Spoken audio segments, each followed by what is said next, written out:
Esos niños son los niños de Colombia.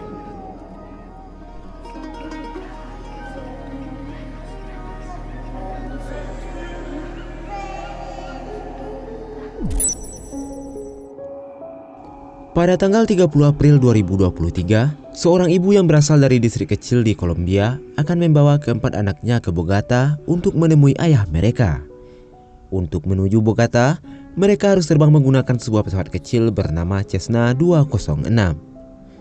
Selain pilot, ibu dan keempat anaknya, di dalam pesawat itu juga terdapat seorang pemimpin masyarakat adat yang tinggal di sekitar hutan Amazon.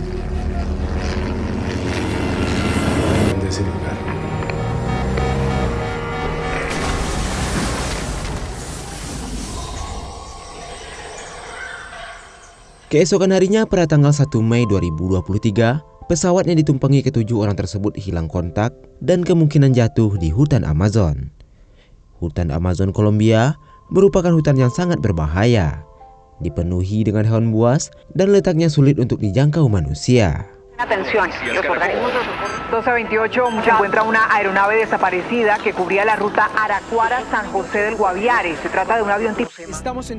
Setelah mendengar kabar ini, pihak dokumenter dan pers segera menemui ayah korban untuk mengetahui identitas mereka.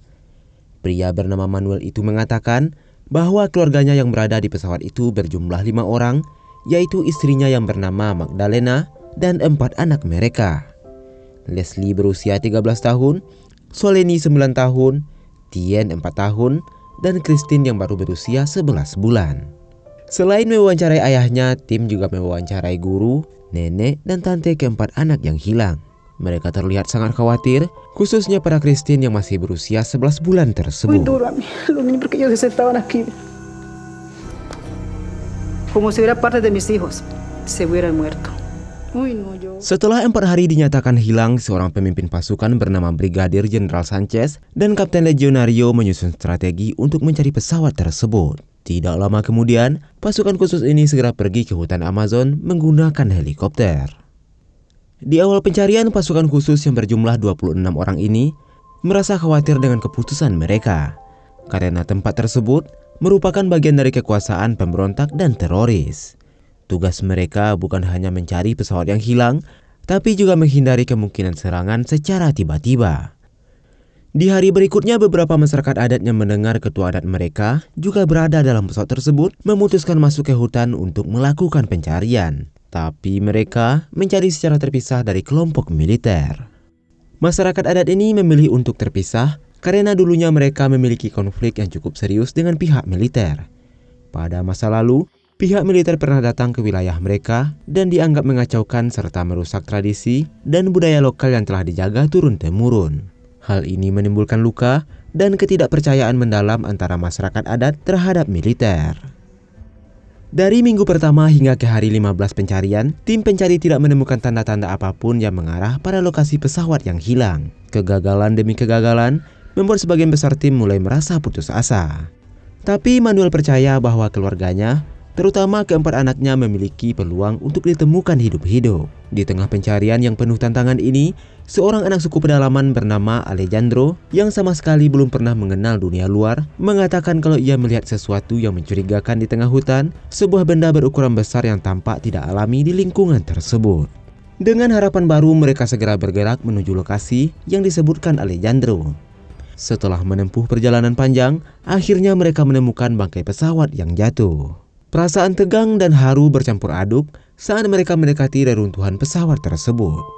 Mereka memeriksa bagian dalam pesawat, namun kenyataan pahit harus diterima, tidak ada korban yang selamat di tempat tersebut. Meski demikian, Manuel memperhatikan sesuatu yang membuat harapannya tetap hidup. Keempat anaknya tidak ditemukan di lokasi tersebut, yang memberinya keyakinan bahwa mereka mungkin berhasil keluar dari pesawat dan masih bertahan di suatu tempat di dalam hutan. Hal tersebut diperkuat dengan adanya koper yang berserakan seolah seseorang telah menggeledahnya. Keesokan harinya, pasukan khusus melanjutkan pencarian dengan fokus mencari keberadaan anak-anak yang hilang. Dalam upaya mereka, tim menemukan beberapa petunjuk yang memberikan secercah harapan. Tidak jauh dari lokasi bangkai pesawat, mereka menemukan botol bayi yang tampaknya baru saja digunakan. sisa buah yang memiliki bekas gigitan manusia, sebuah gunting kecil dan ikat rambut.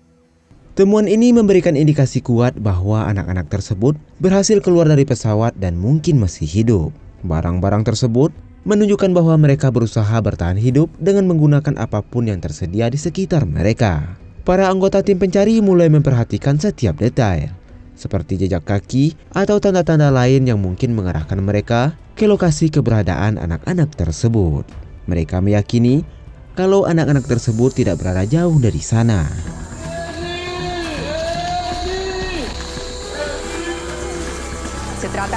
Setelah 2 minggu dinyatakan hilang, Jenderal memutuskan untuk memperluas area pencarian. Berdasarkan analisis dan perkiraan tim, anak-anak tersebut kemungkinan telah bergerak hingga sejauh 100 km dari lokasi kecelakaan. Untuk meningkatkan peluang menemukan mereka, Jenderal memerintahkan penambahan personil ke dalam tim pencari yang telah ada. Tim pencari mulai menggunakan anjing pelacak yang telah terlatih untuk mendeteksi keberadaan anak-anak tersebut. Untuk membantu anak-anak itu bertahan hidup, tim penyelamat menjatuhkan suplai makanan di beberapa titik. Mereka juga menyebarkan selebaran berisi pesan khusus di sepanjang area pencarian. Selebaran tersebut berisi instruksi sederhana yang meminta mereka untuk tetap berada di dekat air dan jangan bergerak lagi. Bahkan tim penyelamat juga menggunakan rekaman suara dari sang nenek untuk mencegah anak-anak tersebut bergerak lebih jauh yang dapat mempersulit pencarian.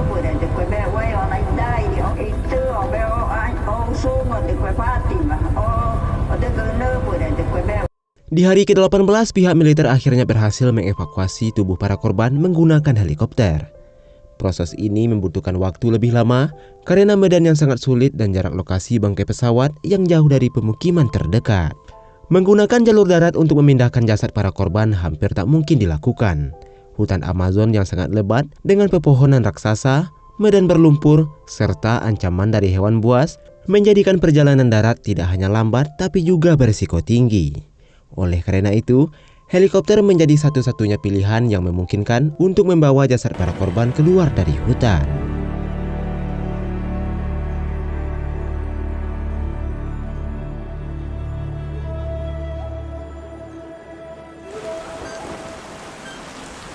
Setelah 20 hari pencarian, harapan untuk menemukan anak-anak tersebut semakin menipis karena tidak ada tanda-tanda yang mengarah pada keberadaan mereka. Masyarakat adat yang terus berjuang mencari akhirnya memutuskan untuk meminta bantuan seorang pria bernama Nicholas, yang dikenal memiliki pengetahuan mendalam tentang hutan Amazon. Nicholas merupakan salah satu orang yang sangat paham dengan medan tersebut, memiliki kemampuan untuk menavigasi hutan yang lebat dan berbahaya dengan mudah. Nicholas tidak hanya memiliki keahlian dalam bertahan hidup di hutan, tetapi juga memiliki pemahaman tentang cara berkomunikasi dengan alam, sesuatu yang sangat dihargai oleh masyarakat adat. Mereka berharap dengan bergabungnya Nicholas, pencarian akan semakin efektif dan harapan untuk menemukan anak-anak yang hilang masih bisa terjaga. Di hari ke-22, masyarakat yang berada di Bogata mulai bergabung sebagai relawan dalam pencarian. Dengan bantuan dari pihak militer, mereka berangkat dari Bogata menuju hutan Amazon. Meskipun demikian, beberapa relawan tampak ragu dan tak sepenuhnya yakin dengan keberadaan militer dalam misi tersebut. Rasa ketidakpercayaan ini muncul karena ketegangan antara masyarakat adat dan militer yang menyebabkan beberapa orang merasa cemas terhadap niat pihak militer yang terlibat dalam pencarian. Namun meskipun ada keraguan, mereka tetap memutuskan untuk bergabung demi menemukan anak-anak yang hilang dan memastikan keselamatan mereka. Selain menggunakan tenaga fisik dan keahlian masyarakat adat dalam menjelajahi hutan, mereka juga memutuskan untuk melakukan ritual sebagai bagian dari upaya pencarian. Ritual ini dipimpin oleh seorang dukun bernama Don Rubio yang dipercaya memiliki kemampuan spiritual untuk berkomunikasi dengan dunia gaib dan memandu mereka dalam pencarian. Masyarakat adat meyakini bahwa dengan melibatkan kekuatan spiritual, mereka bisa memperoleh petunjuk atau arahan untuk menemukan anak-anak yang hilang. Ritual tersebut dilakukan di sekitar bangkai pesawat yang jatuh, tempat yang dianggap sebagai titik awal pencarian. Dengan menggunakan mantra dan doa khusus, ritual ini juga menjadi cara untuk memperkuat ikatan antara masyarakat adat dan alam sekitarnya. Mereka percaya bahwa alam dan roh-roh leluhur memiliki peran penting dalam menjaga keseimbangan dan memberikan bantuan dalam situasi sulit. Selama masa pencarian, masyarakat adat mulai memperhatikan cara kerja pihak militer yang mencari anak-anak tersebut dengan metode berkelompok dan berjalan lurus. Mereka menyadari bahwa cara itu tidak efektif dengan hutan Amazon yang penuh dengan rintangan. Mereka pun memutuskan untuk menghentikan metode tersebut dan menggantinya dengan metode lainnya. Masyarakat adat mulai memposisikan diri mereka seolah mereka adalah anak-anak yang hilang berjalan tanpa arah dan tujuan. Mereka percaya bahwa anak-anak yang hilang kemungkinan besar akan bergerak tanpa tujuan tertentu. Y empezamos a encontrar rastros.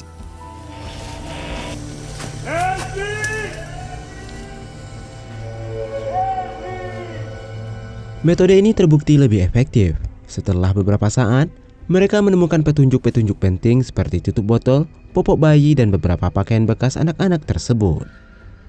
Temuan ini semakin menguatkan dugaan mereka bahwa tempat tersebut mungkin merupakan lokasi terakhir di mana anak-anak itu bertahan atau tidur.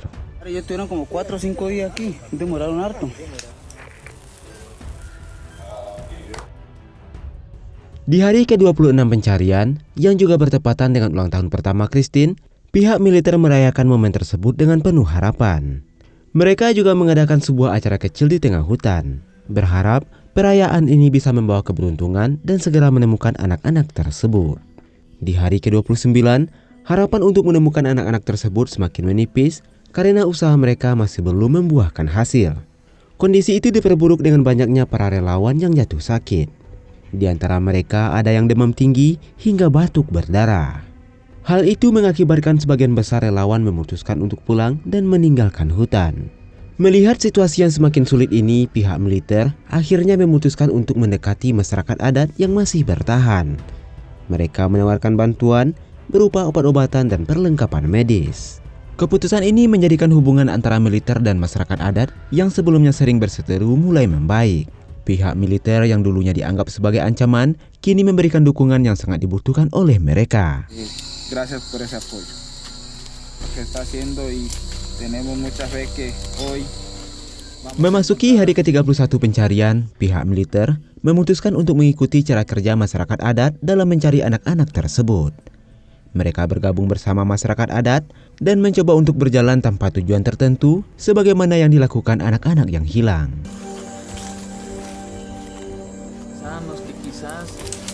Namun setelah seharian mencari, banyak dari mereka mulai merasa skeptis dan meragukan kemungkinan bahwa anak-anak tersebut masih hidup.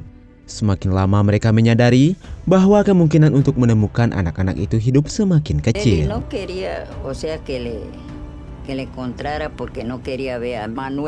Nenek dan tantenya Leslie mulai memiliki dugaan mungkin anak-anak tersebut tak ingin ditemukan. Di sini terungkaplah sebuah rahasia kecil yang selama ini tak pernah mereka ceritakan kepada publik, bahwa ibu dan anak-anak tersebut sering mengalami kekerasan dari Manuel, ayah mereka. Kekerasan ini mungkin menjadi faktor yang mempengaruhi keputusan anak-anak untuk menjauh dan bertahan hidup di hutan, jauh dari orang dewasa yang mungkin mereka anggap sebagai ancaman. Es verdad que él maltrató a mí, Magdalena, que le cogió y le dio. Di hari ke-32 mereka memutuskan untuk mencari di malam hari. Awalnya mereka merasa senang karena kompas dan GPS menunjukkan tanda-tanda adanya sesuatu yang bisa membantu mereka. Namun setelah dicek lebih lanjut, ternyata tidak ada apa-apa di sana. Dari semua kejadian ini, mereka merasa seolah-olah alam sedang mengirimkan pesan pada manusia. Alam sengaja menyembunyikan anak-anak tersebut sebagai bentuk pembalasan karena selama ini manusia telah merusak keseimbangan alam. Perasaan ini semakin menguat ketika mereka merasakan betapa beratnya perjuangan yang harus mereka hadapi di tengah hutan yang seakan-akan alam menantang mereka untuk bertahan hidup. Di hari ke-33, Jenderal Sanchez mulai merasa putus asa dan meragukan kemungkinan menemukan anak-anak tersebut dalam kondisi hidup. Setelah lebih dari 1 bulan pencarian, ia merasa upaya pencarian ini semakin tak mungkin untuk berhasil. Oleh karena itu, Jenderal Sanchez memutuskan untuk menghentikan pencarian dan menarik semua anggotanya keluar dari hutan. Keputusan ini diambil dengan hati yang berat, mengingat harapan yang semakin menipis dan kondisi fisik serta mental tim yang semakin tertekan. Keesokan harinya mereka berpamitan dengan masyarakat adat yang telah bekerja sama sepanjang pencarian. Sebagai bentuk penghargaan atas bantuan mereka, militer berterima kasih dan mengucapkan selamat tinggal. meninggalkan 7 orang anggota masyarakat adat yang masih memutuskan untuk tetap tinggal di hutan. Masyarakat adat yang masih bertahan di hutan ini merasa bahwa mereka memiliki ikatan yang lebih kuat dengan alam dan mungkin bisa menemukan petunjuk-petunjuk lebih lanjut. Mereka tetap bertekad untuk melanjutkan pencarian meskipun tanpa bantuan militer atau relawan lainnya. Keputusan militer ini menandai berakhirnya upaya besar-besaran pencarian yang dilakukan oleh pihak militer dan lembaga lainnya.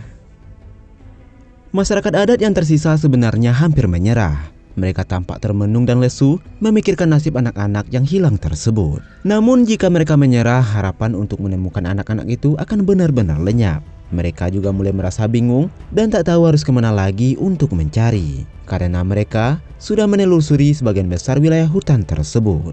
Melihat rekan-rekannya yang hampir putus asa, Don meminta mereka untuk tetap optimis.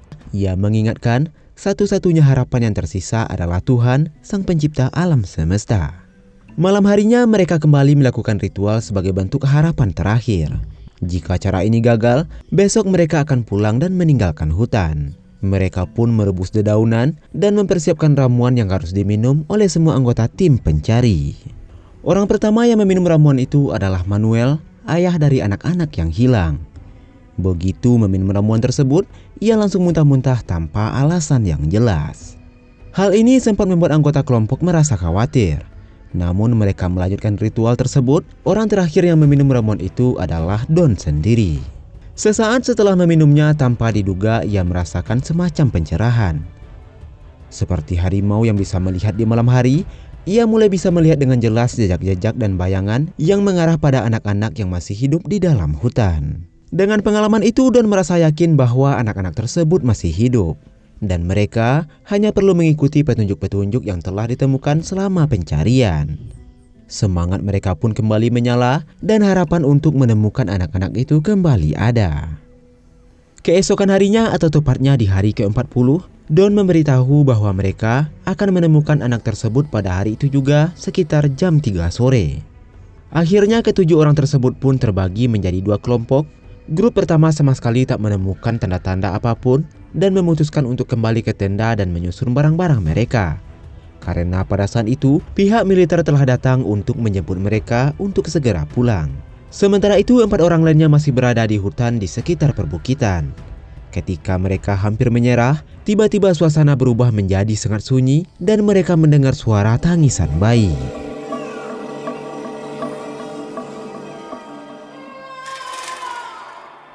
Ya miré a los niños. Está bendecido, bendito sea mi Dios, encontramos a los niños ya. Yo levanto mi brazo y le repito, familia. ¿Meses? Aquí está la pequeñita de 11 meses. Como asustados.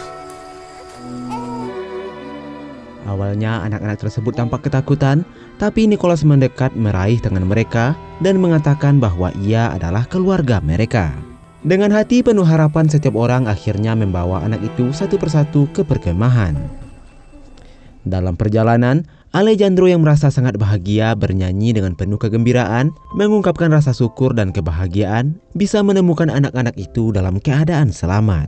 Namun kata pertama yang diucapkan oleh anak laki-laki itu membuat suasana menjadi lebih berat. Dengan penuh kesedihan ia berkata, "Ibuku telah mati dalam pesawat." Kata-kata itu mengguncang hati setiap orang yang ada di sana, menyadarkan mereka betapa besar perjuangan dan kesulitan yang telah dialami oleh anak-anak tersebut. Sesampainya di tempat peristirahatan, mereka segera memberikan perawatan pada anak-anak tersebut. Nicholas mengatakan bahwa mereka menemukan anak-anak itu tak jauh dari lokasi jatuhnya pesawat, hanya berjarak sekitar 4,3 km. Beruntungnya tim penyelamat berhasil menemukan mereka di waktu yang tepat. Kalau mereka terlambat 2 hari lagi, kemungkinan anak-anak itu sudah tak bisa diselamatkan. Kondisi badan mereka yang telah kurus kering dan sangat kelaparan. Don segera memberitahu Jenderal Sanchez bahwa mereka telah menemukan anak-anak tersebut dalam keadaan selamat. Pada malam harinya, helikopter akhirnya datang untuk mengangkut mereka beserta masyarakat adat yang tersisa. Keempat anak itu segera dibawa ke rumah sakit untuk diberikan perawatan. Setelah mereka sembuh, masyarakat Kolombia menyambut baik keberhasilan tim militer dan masyarakat adat yang telah berhasil menyelamatkan anak-anak tersebut. Anak-anak itu sekarang berada dalam perlindungan pemerintahan Kolombia, sedangkan Manuel akhirnya dipenjara atas perlakuan dan kekerasan yang ia lakukan pada istri dan anak-anaknya.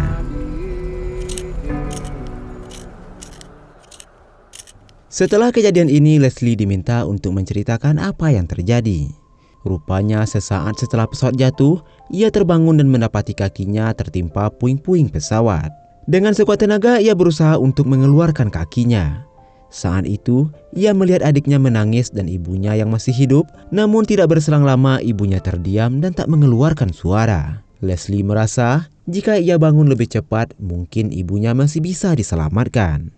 Melihat adiknya yang terus menangis, Leslie sadar bahwa mereka tidak akan bisa bertahan hidup di sekitar puing pesawat. Akhirnya ia memutuskan untuk membawa ketiga adiknya menyusuri hutan untuk mencari makanan dan minuman. Ia terus membimbing ketiga adiknya dengan kondisi kakinya yang masih sakit. Dulunya sang ibu pernah mengajarkan Leslie tentang makanan yang aman untuk dimakan. Leslie juga mencoba menangkap ikan dengan pancing yang ia buat dari barang-barang yang ada. Dan mereka memakan ikan tersebut mentah-mentah.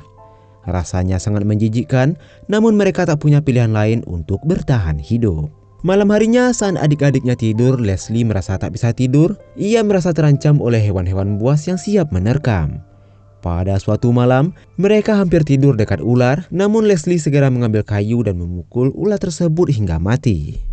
Setelah beberapa lama di hutan, adiknya yang bernama Tien tiba-tiba jatuh sakit dan tak bisa berdiri. Saat itu, Tien bermimpi bahwa mereka tak akan pernah bisa ditemukan. Leslie yang merasa putus asa akhirnya memutuskan untuk meninggalkan ketiga adiknya dan mencari bantuan. Namun setelah berjalan sekitar 20 menit, ia sadar bahwa ia tak bisa meninggalkan adik-adiknya. Ia harus melindungi mereka. Akhirnya Leslie kembali ke tempat semula untuk bersama adik-adiknya dan melanjutkan perjuangan mereka untuk bertahan hidup. Hingga pada akhirnya, tim penyelamat berhasil menemukan mereka. Setelah melalui perjalanan panjang, masyarakat adat tak menginginkan apapun, melainkan hanya mengirimkan pesan yang mendalam pada dunia. Pesan mereka adalah seruan untuk pengakuan atas hak mereka atas tanah adat mereka, hak untuk melestarikan budaya dan tradisi mereka, serta hak untuk terlibat dalam keputusan-keputusan yang berdampak pada lingkungan tempat hidup mereka. Mereka mengingatkan dunia bahwa masyarakat adat telah menjaga hutan dan alam sejak lama, menjaga keseimbangan ekosistem yang semakin terancam oleh eksplorasi tanpa henti.